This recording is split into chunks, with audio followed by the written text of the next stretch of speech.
In this question here from our analytical, we have to determine whether the circles with equations, which is A and B, will intersect or not, and we need to show all calculations. Firstly, let's take it the first equation, which is equation A, down here in this form, meaning that this value over here stands for the x value of the center, but if there is no value, it is only y here, it means that y is 0.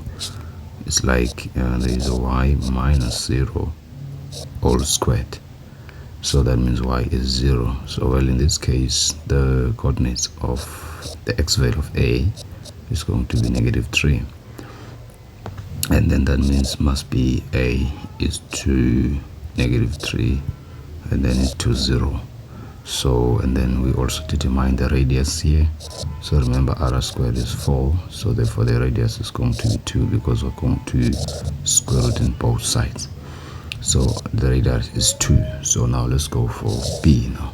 For B, we need to complete a square. Remember, the constant value, we are going to transpose it to the right and we change the sign. After that, we add the half of the middle term, which is 4. Then we add, and we will do the same on that side as well. So here we go. Now we need to factorize this portion. So that means we're going to have x squared plus y plus 2 all squared is equal to 1. And then we begin to write the coordinates of B. Remember, if it's only x squared, that means the x value of B here is also 0. Okay, so that means here x is 0. So for y, we only equate this one to 0. That means plus 2 equal to 0. Therefore, y must be -2. And then r squared is equal to 1. So that means r is 1. Because even if you can square it on both sides, so r will remain as 1.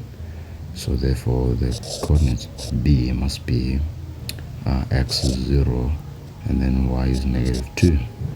Then now let's go and try to sketch these two points here on the Cartesian. We're gonna put B somewhere here because x is 0, y is -2. Then we're gonna just put A somewhere here because A is -3. So A must be somewhere here. And then that one is A, -3 is to 0. And then I just want us to see, I just want us to have a picture of these two circles, these two equations.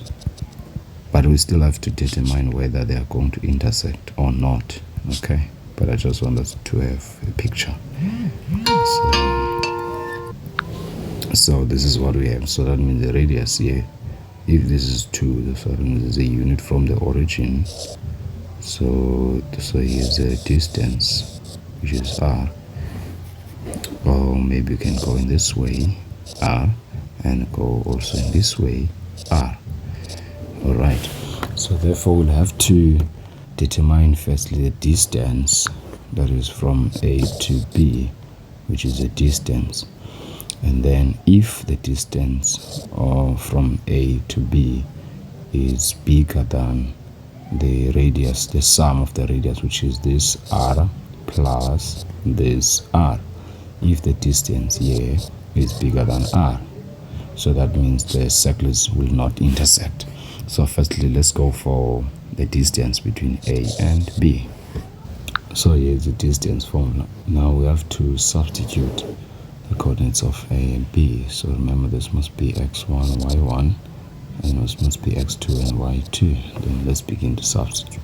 Done with the distance. Now we'll have to find the sum of the radius, or d, that is the radius of B and A.